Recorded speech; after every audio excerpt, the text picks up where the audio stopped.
Guys, in today's video I will be showing you how to manage accessibility, display and languages settings on your X Twitter account easy and quickly. So first enter X Twitter, then click on your profile icon, then go to the settings and privacy, scroll down, and here you will find this accessibility and display and languages settings.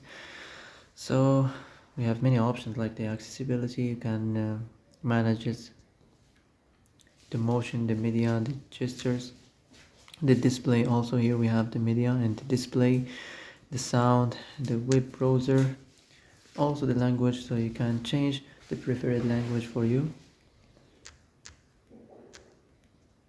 And here we have the data usage, also you can manage it as you like. And that's it for today's video. I hope this is the answer you've been looking for. If you like this video, don't forget to like and subscribe, and see you in the next video. Thanks for watching.